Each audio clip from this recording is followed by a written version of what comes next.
Oi, oi. Boa noite a todos. É sempre uma alegria muito grande estar aqui no Viana. Eu sempre digo isso, não é? Mas eu nunca tinha vindo na sexta. Então, estou aqui inaugurando junto com vocês a sexta e que Jesus nos conduza na noite de hoje.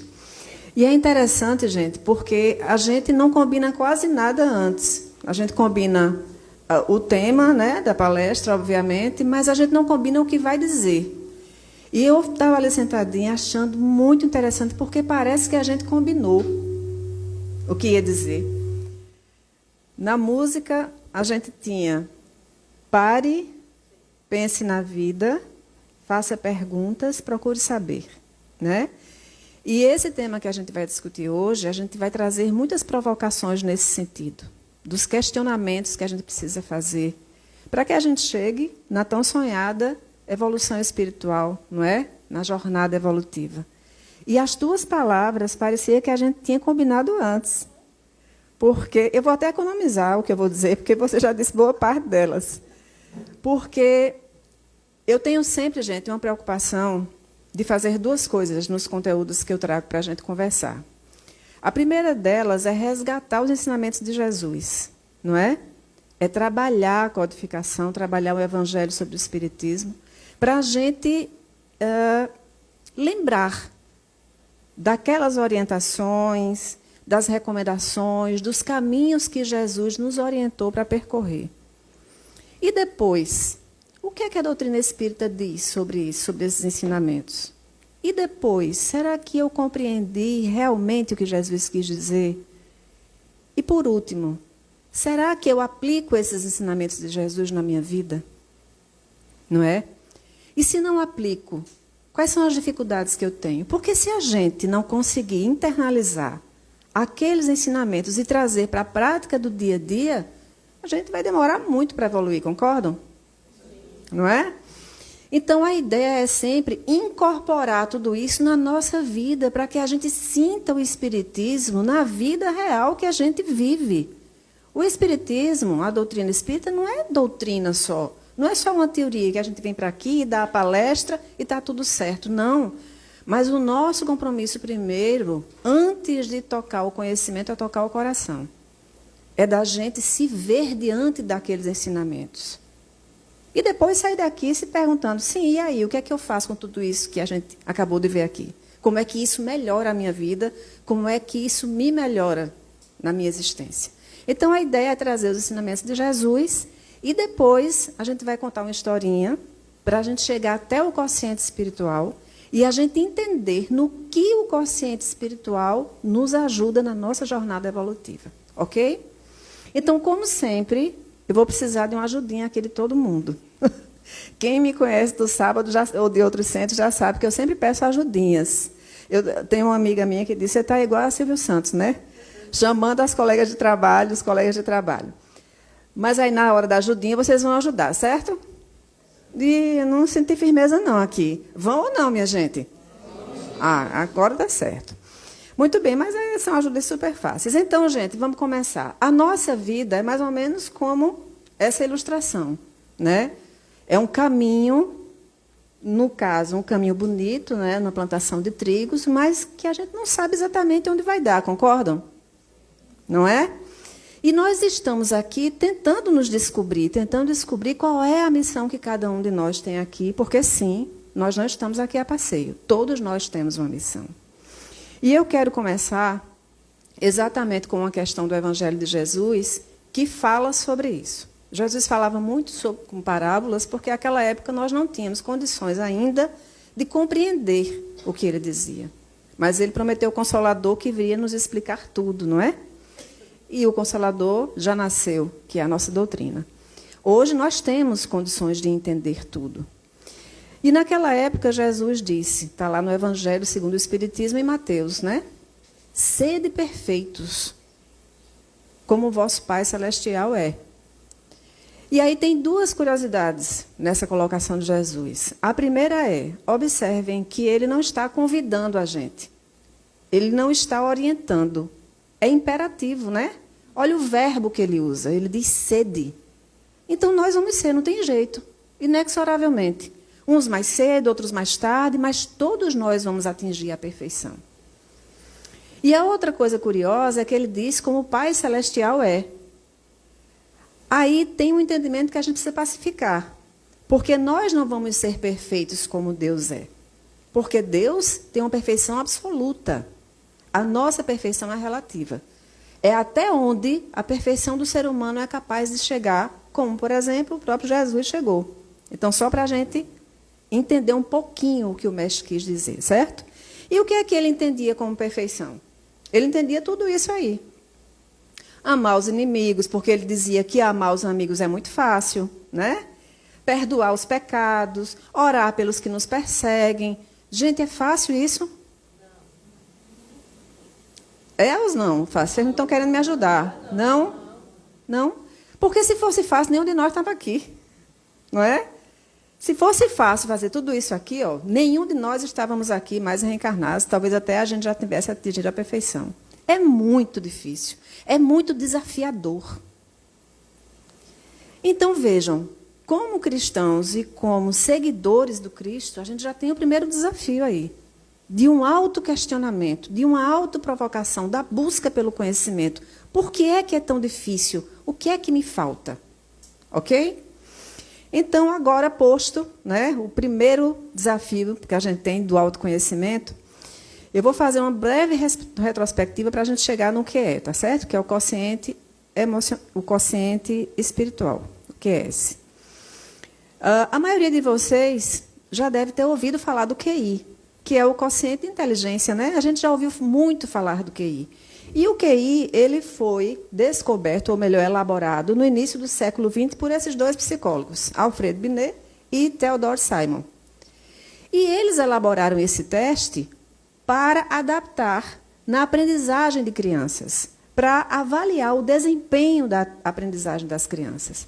Um pouquinho mais tarde, esse outro cientista, esse outro psicólogo alemão, não é, o William Stern, ele adaptou esse teste para ser aplicado num universo muito maior. E aí foi ele que batizou esse teste de quociente de inteligência. E esse teste acabou sendo usado nas maiores universidades do mundo inteiro, universidades importantes como Harvard, Oxford, nos Estados Unidos, e várias instituições. As pessoas passavam a entrar na universidade pela nota do QI, porque significava dizer que elas tinham inteligência suficiente para cursar aquele curso. E isso durou praticamente o século XX inteiro, até que um outro psicólogo norte-americano, Daniel Goleman, junto com uma corrente de outros psicólogos, começaram a questionar sobre esse fato, alegando o seguinte: olha só, ok, que pessoas que aparentemente têm um QI elevado, têm uma inteligência elevada, elas têm tudo para vencer na vida, para ter um bom emprego, para ter um bom equilíbrio, para ter uma boa família, para ser um bom pai, porque são pessoas que aparentemente têm uma boa inteligência. Mas na prática não é isso que a gente vê. Ou pelo menos não é só isso. Na prática, a gente vê pessoas que não tiveram notas tão boas de QI e que se deram muito bem na vida, que constituíram famílias equilibradas, que têm um bom emprego, e muitas delas, inclusive, que se deram muito melhores do que pessoas que tinham QIs elevadíssimos. O que é que explica isso? Daí, eles passaram a pesquisar, e aí eu quero fazer um parêntese aqui. É extremamente pertinente a tua fala, de provocar para que a gente vá buscar o conhecimento, né? Porque cada vez que eu vou fazer um conteúdo novo para uma palestra, eu vou pesquisar, eu vou estudar, eu elaboro aquilo dentro dos critérios mais assertivos possíveis, porque não existe ninguém perfeito, então a gente pode errar, a gente pode dar alguma informação incorreta. Então eu procuro ser o mais assertiva possível. E tudo que eu vou trazer para vocês hoje é fruto de muitas pesquisas científicas. Eu sou pesquisadora científica da UFPB. E toda palestra eu trago referências. Então, no final da palestra, eu vou mostrar para vocês quais foram os livros que eu usei, certo? Porque, se vocês quiserem, vocês vão lá nesses livros e podem pesquisar. Beleza? Assim como a codificação também. Então, vejam bem. Daí, quando eles começaram a pesquisar, eles disseram o seguinte: Não é só o quociente de inteligência que promove o ser humano, que capacita o ser humano, não é só ele a medida. Existe um outro quociente que nos habilita também para sermos pessoas frutíferas, prósperas, que é o quociente emocional. O que é o quociente emocional? São as nossas emoções. Mas não é só isso. É que eu tenha a capacidade de compreender as minhas emoções, de compreender as emoções do outro e de saber lidar com isso, de saber regular essas emoções. Quantos de nós, minha gente, se pega em conflitos desastrosos consigo mesmo ou com o outro, porque a gente não sabe, por exemplo, regular uma conversa, uma discussão, um desentendimento, não é? Será que se a gente soubesse a fórmula de regular melhor as emoções, a gente convivia melhor, a gente construía boas relações sociais? Certamente que sim. Então, foi isso que Daniel Goleman veio trazer. O caminho, veio explicar por que nós sofremos tanto por conta de emoções. Então, ele trouxe esse conceitozinho aqui, gente, que é básico. É a capacidade de reconhecer e entender os próprios sentimentos e dos outros. E de usar essa compreensão para guiar nossos pensamentos e ações. Se eu compreender melhor como o outro sente, eu vou conseguir lidar melhor com isso. Muito bem. Mas será que parou por aí? Né? Vocês acham que nós regulamos bem as nossas emoções? Falta alguma coisinha ainda? Muito bem. Mas tudo isso que a gente está dizendo tem a ver com o Espiritismo, certo? Vocês vejam que eu estou construindo um caminho para chegar daqui a pouquinho e a gente fazer esse fechamento, essa conexão. E aqui eu vou precisar da ajuda de vocês. A gente vai fazer 2 experiências pequenas, certo? Vamos lá? Todos preparados? Muito bem. Vocês todos estão no shopping. Entraram para comprar uma caneta. Primeira loja, a caneta custa R$15. Daí, como bons pechinchadores que nós somos, nós vamos pechinchar. E subimos até o 5º andar do shopping. Lá, nós encontramos a mesma caneta, a mesma cor, a mesma marca, por R$20. Vocês já estão no 5º andar. Daí vocês pensam, pô, eu vou voltar para economizar, né? Já estavam de saída, mas, ora, era R$15 na primeira loja, R$20 na última loja. Levanta a mão quem volta para economizar. A maioria volta, né? E aí, quem está nos assistindo pela web pode fazer também o teste. Dá para comprar um sorvete. 2? Na McDonald's está R$2,50. E eu não sou patrocinada pela McDonald's, não, viu? Muito bem. Agora, supondo que vocês vão comprar um casaco. No mesmo shopping, primeira loja, o casaco custa R$200. E aí vocês vão pechinchar, né, gente? Se pechinchavam com 15, imagine com 200. E aí a gente chega já no 5º andar, já cansado, não tem mais nada para fazer no shopping, de lá a gente já vai embora e encontra o casaco, igual, a mesma cor, mesma marca, R$205. Quem volta para economizar? Só 4 pessoas voltam? 5 pessoas ali. Continua comprando sorvete. Muito bem. Por que será que tanta gente volta para economizar na caneta e pouquíssimas pessoas voltam para economizar no casaco? Não faz sentido. Porque são os mesmos R$5. Do ponto de vista lógico, da inteligência, é para voltar nas 2 ocasiões. Compreendem? A gente não volta porque na compra do casaco a gente tem a percepção emocional que a gente não está economizando, que não vale a pena voltar aquele tudinho para economizar 5 em 200, mas são os mesmos 5, concordam? Então, essa teoria é a nova teoria da economia comportamental e esse cara... Hã? Sim, então, quer fazer propaganda, né? Vexam aqui. Eles iam voltar por isso para comprar na loja dele. Então, reparem, Richard Thaler, economista norte-americano, ganhou o prêmio Nobel para defender ideias como essas, de que nós todos somos movidos por emoção, de que a gente pode até colocar a razão para tomar decisões, porque a gente precisa também colocar a razão, mas quem nos move, quem nos impulsiona, quem dá a última palavra e faz a coisa acontecer em qualquer situação, na família, no trabalho, na escola, são as emoções. Agora vamos para o segundo experimento. E esse eu quero combinar uma coisa. Esse gera muita polêmica, certo? E nós temos um horário aqui, até 8h30, né? Muito bem, então... Tem uma... Tá, boa. Então, vejam bem. Tá. Então, vejam bem. Esse dá muita polêmica. Não vamos polemizar.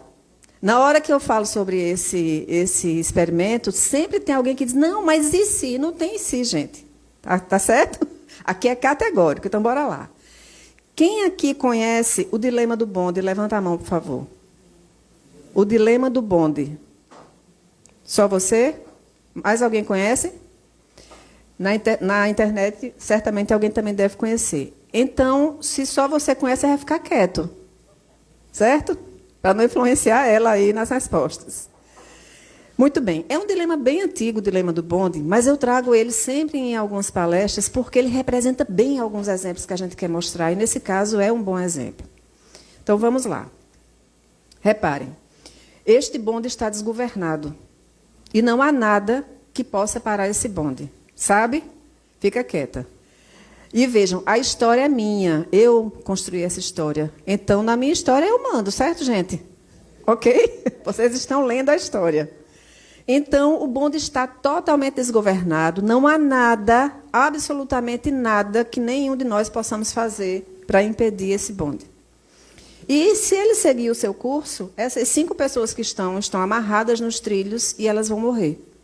Porque ele vai passar por cima das pessoas, certo? Ok? Até aí o entendimento? E vocês estão lá. Aquela pessoa ali são vocês. E vocês estão vendo essa cena desesperados, porque não há nada. Se vocês correm para desamarrar as pessoas, não vai dar tempo. Só que aí vocês olham do lado e veem que tem uma alavanca.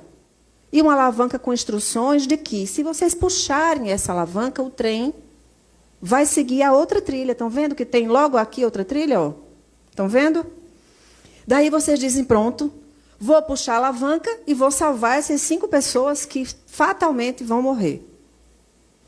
Aí vocês já vão puxando a alavanca e, de repente, veem que não é bem assim. Porque tem uma outra pessoa amarrada na outra trilha, certo? Então, vocês têm um dilema. Por isso que o nome é o dilema do bonde. Vocês puxam a alavanca, salvam 5 e matam uma. Vejam, nessa hora sempre tem alguém que diz, não, e se? Não tem e se, a história é minha, lembram? Só tem 2 coisas que vocês podem fazer. Ou vocês não fazem nada, o bonde vai e mata 5, ou vocês puxam a alavanca e o bonde só mata uma. Vocês salvam 5. Por favor, levanta a mão quem puxa a alavanca. O resto vai matar 5? Vou dar outra chance, tá? Levanta a mão quem puxa a alavanca. A maioria, né? Puxa a alavanca. Só mata um, né? E tem gente que não levanta a mão porque não quer opinar. Não é nem que queira matar os 5, é porque não quer opinar. Mas se quisesse, né? Ok até aí? Eu agora tenho uma outra posição. Imaginem agora que vocês estão no mesmo dilema, mas a situação é um pouco diferente. Vocês estão em cima de uma ponte que não tem parapeito. E dessa vez não tem alavanca, certo? E o trem continua desgovernado e vai matar as 5 pessoas. Só que você não sabe o que fazer e, de repente, você vê que tem um fortão na sua frente. Um cara muito alto, muito forte. E você fica pensando, esse trem, ele tem acionamento automático quando ele bate em alguma coisa. Então, se eu empurrar esse fortão, ele cai, o trem para e eu salvo 5 pessoas. Olha que maravilha, não é? Então, eu posso salvar 5. Levanta a mão, quem empurra o fortão? Não estou entendendo o que é que está acontecendo.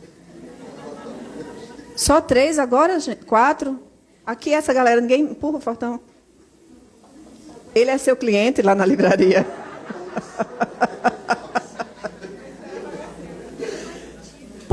gente, por que vocês não empurram? É a mesma coisa. Vocês vão matar um para salvar 5.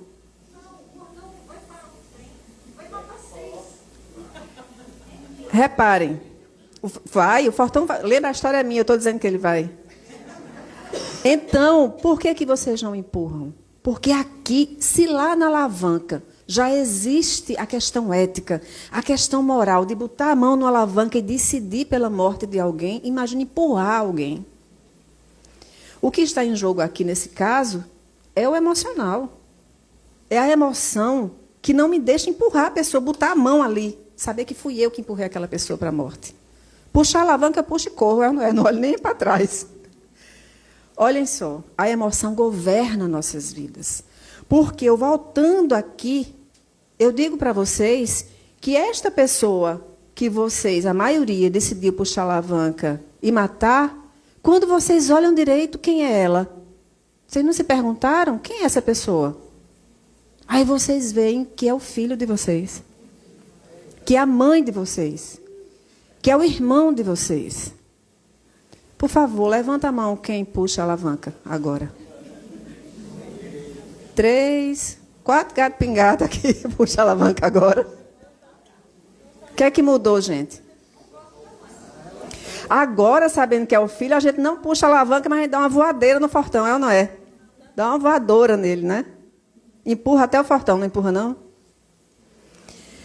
Esse dilema prova o quanto que a emoção norteia nossas vidas e norteia nossas escolhas. Então, é super importante a gente buscar esse conhecimento na noite de hoje para entender quem somos nós na fila do pão.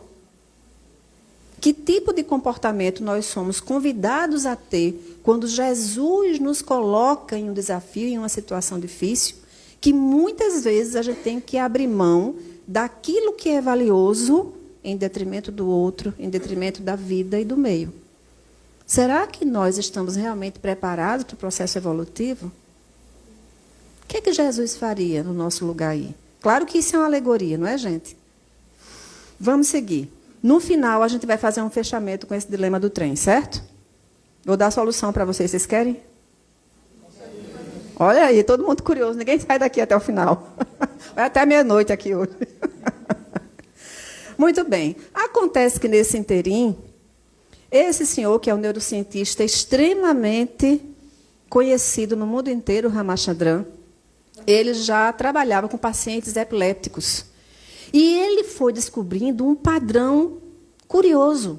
Ele foi descobrindo que todas as vezes que os pacientes epilépticos tinham convulsões nos lobos temporais, que é essa parte aqui do cérebro, eles voltavam das convulsões narrando experiências místicas curiosas. Alguns diziam que tinham a impressão de estar fora do seu próprio corpo, que no Espiritismo a gente conhece como desdobramento.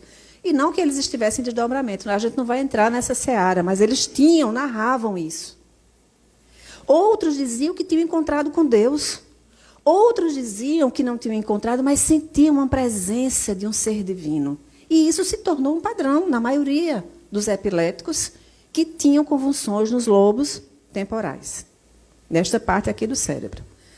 Daí, um outro cientista, Dr. Michael Persigen, ele também investigava, na época, ele é neuropsicólogo, porque ele já desencarnou. Dr. Ramachandran continua aqui conosco, mas esse aqui já desencarnou.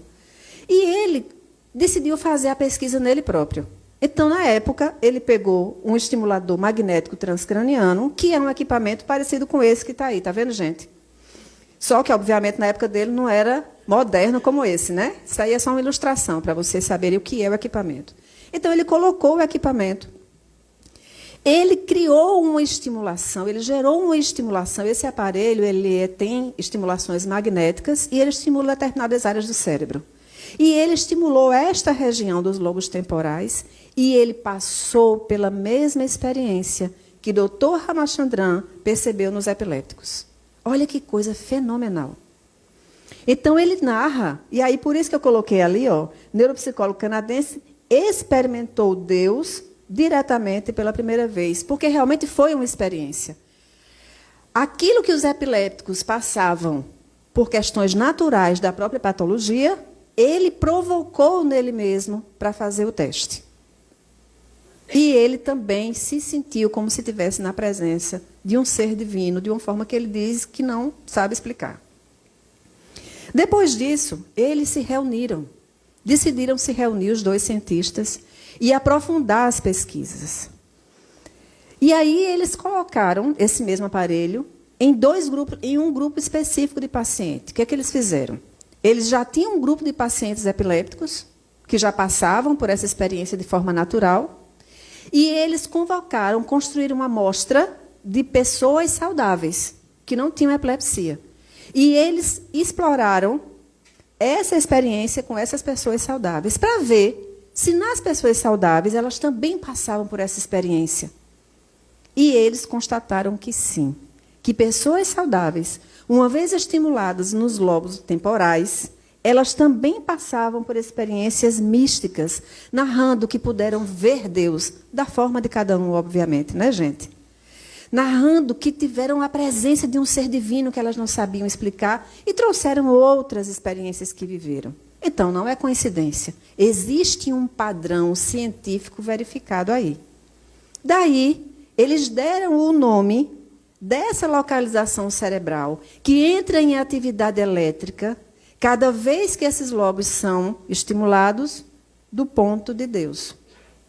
Existe em cada um de nós, dentro do nosso cérebro, uma região específica que, quando nós pensamos em Deus, que quando nós somos provocados a pensar sobre o sentido da vida, o nosso propósito, a existência, né, de um ser divino, essa região do cérebro é ativada.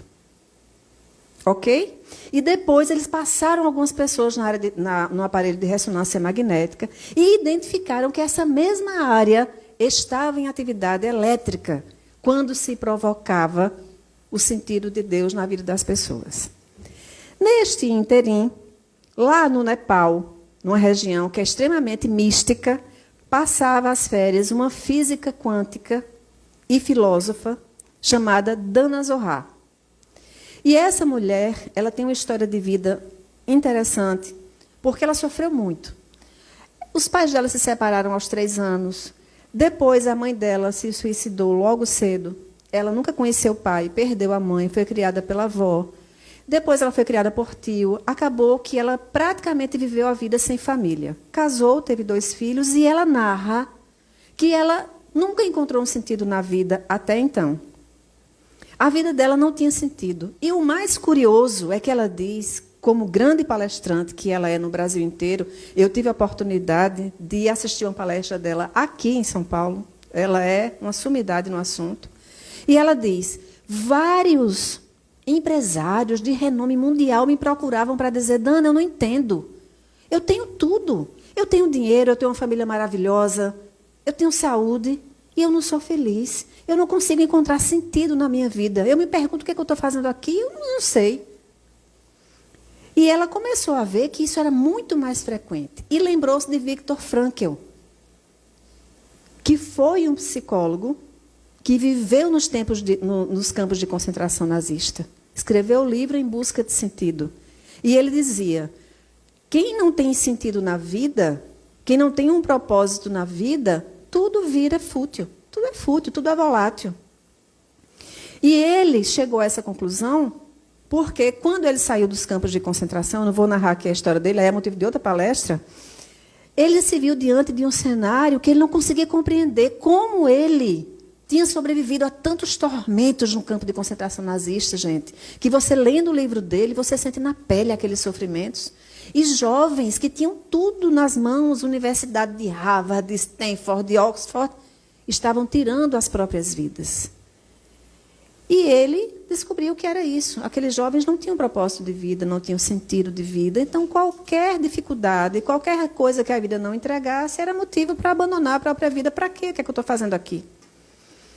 E ele dizia, quem não tem um sentido da vida não tem para onde ir. Igual Alice no País das Maravilhas. Lembram? Alice nos País das Maravilhas, quem já assistiu esse filme? É popular demais, né? Lembra que tem uma hora que ela encontra o gato na árvore?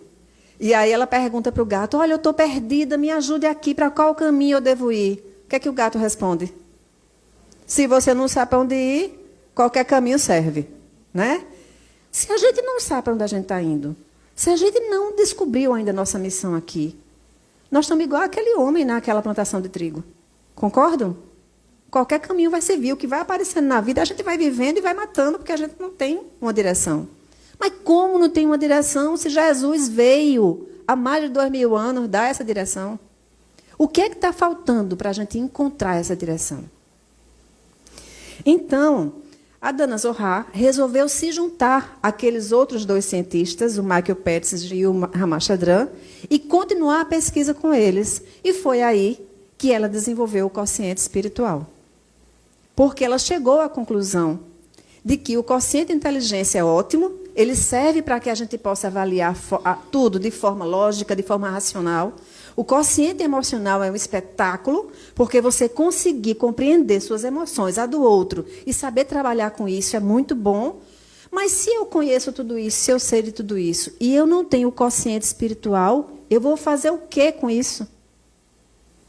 Eu preciso entender o sentido da vida. Eu preciso ter um propósito da vida para dar sentido às coisas. Então, ela desenvolveu uma teoria que vocês vão ver agora que tem tudo a ver com a nossa doutrina. Ela deu 3 passos, e, obviamente, que isso foi desenvolvido do ponto de vista científico, porque vamos lembrar que a mulher é física quântica, tá certo, gente? Ela não é espírita. Mas olhem só que coisa fantástica. 6 pontos que ela orienta, que ela aponta, que se nós conseguirmos trabalhar, nós vamos conseguir o quociente espiritual ou a inteligência espiritual. Tanto faz. E vocês vão ver que dentro desses pontos estão o quociente de inteligência e o quociente emocional. Então, observem. O primeiro ponto, ela diz, é um caminho do dever. Entenda que você tem um caminho do dever. Muita gente não quer sofrer, já notaram? Né? Muita gente não, nenhum de nós quer, né, gente? Vamos combinar. Mas muita gente não sabe lidar com o sofrimento. Muita gente não quer lidar com o sofrimento, se esconde dele.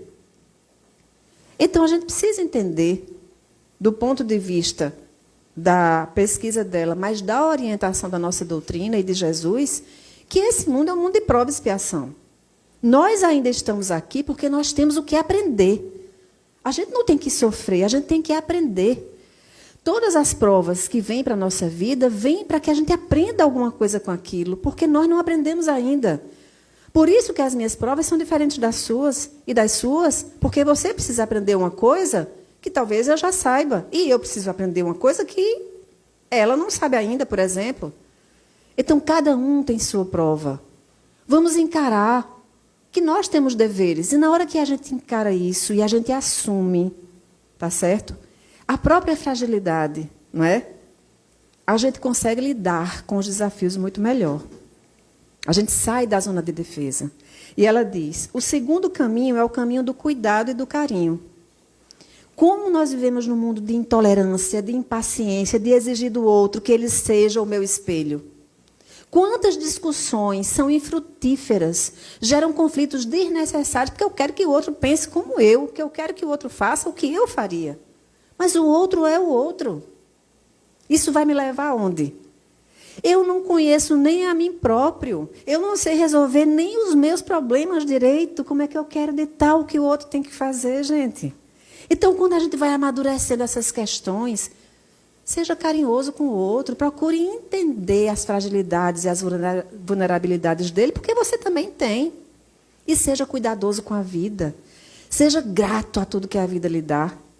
Quando a gente tem gratidão pelo que a vida faz com a gente, a tua oração, né? Nós temos tantos sentidos. Meu pai é deficiente visual, ele não enxerga. Tem uns 10 anos que ele perdeu a visão. E foi um momento muito difícil lá em casa. E eu posso falar por mim, né? Especialmente para mim. E a gente pensou que ia ser o caos. Eu pensei, inclusive, eu acho que ele está me ouvindo, porque eu já disse isso a ele, que ele poderia ter uma depressão muito forte, que ele poderia não resistir, porque ele tinha uma vida muito diferente da vida que ele tem hoje.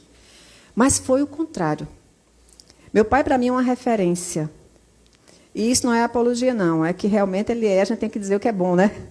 Ele hoje é palestrante espírita, ele dá palestras no estado inteiro. E ele, gente, ele dá palestras sem ler. Porque ele é cego, né? Ele não enxerga. Então, ele tem um chipzinho E com esse chip, ele lê tudo, porque o chip fala no ouvido dele. Então, ele consegue ler qualquer livro e ele dá palestras dos mais diversos assuntos, de ciência, de... Ele nunca veio aqui, né? Virá. Adeilson Nunes de Mello. Então, foi um momento muito difícil, mas um momento onde houve uma superação enorme por parte dele. Hoje ele é uma outra pessoa. Ele diz hoje que hoje ele enxerga. É interessante, né? A transformação pessoal.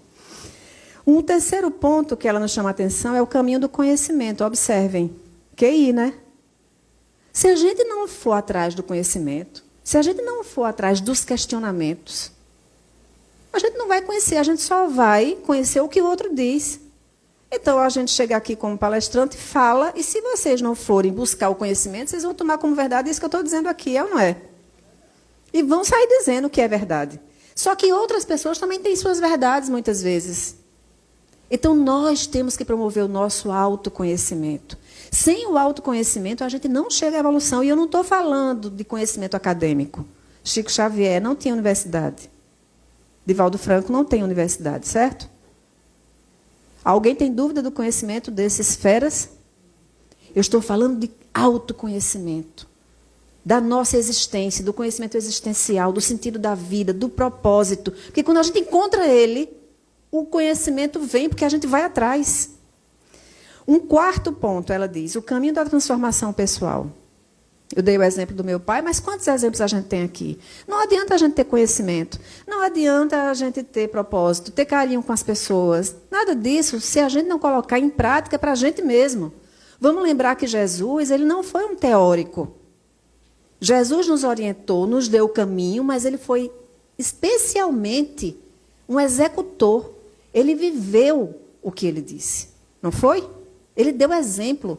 Então, a gente precisa trazer tudo isso para a nossa vida e se perguntar, o que é que está faltando para que eu melhore meu consciente, minha inteligência espiritual, para que, definitivamente, eu trilhe o caminho do meu processo evolutivo. E buscar a transformação. A transformação é a reforma íntima que o Espiritismo tanto fala, né? É a gente aprender a perdoar, é a gente orar pelos inimigos, é entender a vulnerabilidade do outro, é melhorar um pouquinho a cada dia. A proposta não é a gente dar um salto, não, gente. Mas a proposta é, hoje eu estou melhor do que ontem, ai que bom. Ah, não, hoje eu fiz isso, eu vou tentar melhorar amanhã. E assim a gente vai evoluindo. E o quinto ponto é sobre a fraternidade. Ela diz o seguinte, está faltando empatia no mundo, está faltando fraternidade no mundo, está faltando a gente olhar para o outro e tentar sentir a dor do outro. Observem, quando a gente vai dar um prato de sopa a alguém e vê a miserabilidade que aquela pessoa que está na rua está recebendo um prato de sopa, ali cai a ficha, não cai não? Da nossa gratidão. A gente sai dali renovado. Quando a gente vai no hospital visitar alguém que está em estado terminal, alguém que está em situação extremamente difícil, que não tem mais sentido à vida, que não tem mais solução para a vida, não é, Cleide? É impressionante, gente, como a gente sai dali renovado, quando a gente sai dali grato pela vida e com o coração fraterno, querendo fazer mais pelo outro. E, finalmente, ela diz o caminho da liderança servidora. Ela fala em liderança porque ela dá muitas palestras para o mundo corporativo. Mas aqui a liderança para a gente é no sentido de fazer, de não esperar ninguém demandar. Se eu sei que tem alguma coisa que eu posso fazer pelo outro, eu vou esperar que o outro peça.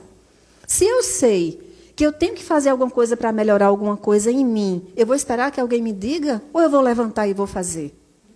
Existe uma pesquisa que fala que quando existe um acidente, pesquisa científica, quando existe um acidente numa estrada, que apenas 2 ou 3 pessoas estão olhando, o resgate é extremamente rápido. Mas quando começa a juntar gente, o resgate demora demais. Por quê? Porque fica um esperando pelo outro. Entendem? Quando só tem 2 ou 3 pessoas, é a gente mesmo vai e resgata. Mas quando tem muita gente, fica um esperando pelo outro e o resgate demora mais. Isso é comprovado cientificamente. Então, o que acontece? Ela diz o seguinte. Observe o comportamento sobre 2 vertentes. Nós temos uma teoria desenvolvida também por um outro cientista, que ele diz assim: existem dois tipos de comportamentos. Aqueles que têm o locus do controle interno e o locus do controle externo. Locus é lugar, né, gente? Aquela pessoa que tem o locus do controle externo, o problema está sempre no outro. Então, a gente veio dar palestra e faltou som. De quem é a culpa? Quem é o responsável pelo som? Chama a pessoa do som, a culpa é dele. Então, o problema está sempre no outro. Tá certo? Derramou um suco. Quem foi que derramou o suco? Vai atrás de quem derramou para limpar. Faltou alguma... O problema está sempre no outro. E o cérebro fica muito confortável quando o problema está no outro. Porque se o problema está no outro, ai, que bom, não tenho que fazer nada. Para mim está tranquilo. Se eu sou a vítima e o outro é o vilão, quem é que tem que consertar? É o vilão. Então eu fico tranquilo. Então nós temos a tendência de praticar esse locus do controle externo, porque para o nosso cérebro é mais confortável. O locus do controle interno é quando eu digo assim: o problema é meu. E não importa se foi o outro que não cuidou do som, não importa se foi o outro que derramou o suco, não importa se foi o outro que não botou gasolina no carro. Sou eu que estou aqui agora no comando. Eu vou resolver. E aí o mundo muda se todo mundo começar a pensar dessa forma. É ou não é? Então, Dana Zohar traz para a gente esses 6 pontos, certo? E aqui é uma imagenzinha que eu vi que achei muito parecida com o que ela acabou de dizer. Observem. Esse que está tirando a máscara, ele está tirando a máscara dele mesmo. Esse rosto é dele mesmo, isso é de uma artista plástica. É como se fosse eu olhando para o meu rosto e tirando uma máscara. Ele quer dizer, gente, que nós não nos conhecemos. Que nós ainda temos uma máscara enorme e que se a gente promover o autoconhecimento, a gente vai conseguir entender que tem muito mais por trás dessa máscara que a gente veste hoje. Então, achei essa imagem super pertinente. Lembram do bonde? Vocês não vão esquecer mais desse bonde, não é? Qual é a solução para o bonde? Alguém já pensou aí? Vocês estão esperando que eu diga? Não tem solução. Não tem, porque isso é uma alegoria, não é verdade? A solução seria essa mesmo, matar 1 ou matar 5. Obviamente que para acontecer um caso desse na nossa vida, gente, é extremamente difícil, né? Esse dilema foi montado exatamente para fazer essas provocações para a gente repensar. Mas tem uma coisa interessantíssima à luz da doutrina espírita. Observem. Na passagem do capítulo 14 do Evangelho, Jesus está pregando, como sempre, e aí ele é chamado por uma pessoa dizendo que a mãe e os irmãos dele estão lá fora e pedem que ele vá até lá. E a resposta dele é essa: quem é minha mãe? E quem são meus irmãos? Aí ele faz umas considerações e ele termina dizendo: o que fizer a vontade de Deus, esse é meu irmão, e minha irmã e minha mãe. Reparem, Jesus falava por parábolas, como a gente já disse aqui. E ele não quer aí dizer que ele não considera a mãe, que ele não considera os irmãos. Absolutamente, até porque essa passagem está no capítulo do Evangelho que diz que a gente tem que honrar pai e honrar mãe. Certo? Mas Jesus quis nos trazer a reflexão. É isso, gente. O que está por trás das palavras de Jesus? Exatamente o que ele quer dizer com aquilo. Se a gente não mergulhar no Evangelho, se a gente não ler a instrução dos Espíritos, a gente não vai conseguir compreender a essência. E o que ele quer dizer aí é: nós somos uma família universal. Não existem pais, não existem mães, não existem irmãos, não existem filhos. Nós nascemos nesse mundo com famílias para nos apoiar mutuamente. Nós somos filhos da carne. Então, o meu pai é o meu pai porque eu herdo a genética dele, certo? Mas eu não herdo o espírito de ninguém. O espírito nasceu por Deus. Eu não herdei o espírito do meu pai. Então, nós temos uma família espiritual. Nós todos somos filhos de Deus. Portanto, nós somos o quê? Irmãos. Então, tanto faz quem está ali. É ou não é? Tanto faz quem está ali. Aquele um pode ser meu filho. E eu não vou puxar a alavanca porque ele é meu filho? Mas se fosse qualquer um de nós, a gente não puxaria também? A gente disse que puxaria, não é? Então, olha o tamanho do desafio que a gente tem para a gente chegar na perfeição que Jesus prometeu. A gente sequer consegue compreender a essência daquela palavra. O que é que ele quis dizer com aquilo? Será que eu estaria pronta para puxar essa alavanca, mesmo sabendo que é meu filho que está ali, para salvar 5? Não. Nem eu, nem vocês, né? Não é verdade? É muito difícil a vida, é muito desafiadora a vida. Mas, de novo, se fosse fácil, a gente não estaria aqui. Mas é na fonte de Jesus, é na fonte da doutrina espírita que a gente encontra consolação, que a gente encontra explicação. Quando Jesus disse que o reino dele não era desse mundo. Tudo isso aqui vai passar, gente. Vai passar. Quando essa nossa amiga desencarnou, ela era minha amiga e amiga. Era não, é ainda, né, Cleide? Eu disse a Cleide, Cleide, eu estou feliz por Márcia ter partido. Porque eu tenho absoluta certeza que em pouco tempo ela está devidamente recuperada. Ela vai andar, ela vai falar, ela vai fazer tudo que ela não fazia aqui e mais. Vai chegar lúcida, livre, leve no mundo espiritual. Porque eu acredito nisso, piamente. Se eu acredito nisso, eu quero saber mais. Eu quero pesquisar mais, eu quero ir buscar mais informação. Porque eu quero chegar logo lá. Eu não sei vocês, mas eu quero chegar logo. Não quero morrer agora não, tá, gente? Me dê um tempinho ainda, que eu ainda tenho umas coisinhas para fazer. Mas eu digo, eu quero chegar logo naquele caminho que Jesus prometeu, que é a perfeição. Vocês não? Então, tem que buscar o autoconhecimento. Para a gente fazer essa jornada mais leve. Porque o problema não é a chegada. O desafio não está na chegada. O desafio está no processo, na jornada. E aqui eu queria finalizar, né, com uma passagem do Livro dos Espíritos, quando Kardec pergunta. Essa pergunta, eu acho que ela aparece em muitas palestras. Qual o modelo, qual o meio prático mais eficaz que tem o homem de se melhorar nesta vida e de resistir à atração do mal? E a atração do mal é o quê? É o que nos prejudica, é o que nos atrasa, né? Resposta: um sábio da antiguidade vou-lhe disse, conhece-te a ti mesmo. Então, tudo que a gente disse aqui, gente, vocês podem encontrar nessa bibliografia, tá certo? Nos 2 livros de Daniel Goleman, que tratam sobre inteligência emocional, no livro de Dana Zohar, que é inteligência espiritual, e neste livro, A Mente de Deus, que é espetacular, e, obviamente, no Evangelho segundo o Espiritismo e no Livro dos Espíritos. Lógico que não tem aqui, eu não falei aqui de todo o conteúdo desses livros. Eu falei dos capítulos, né, que trazem esse conteúdo. Mas, se vocês lerem o livro todo, ele é muito bom. E boa parte desses livros já tem em PDF. Ok? Então, aqui estão os meus contatos, caso alguém tenha alguma informação, caso alguém queira tirar alguma dúvida.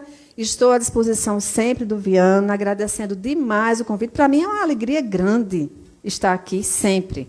E desejando a vocês que fiquem todos com a paz de Jesus.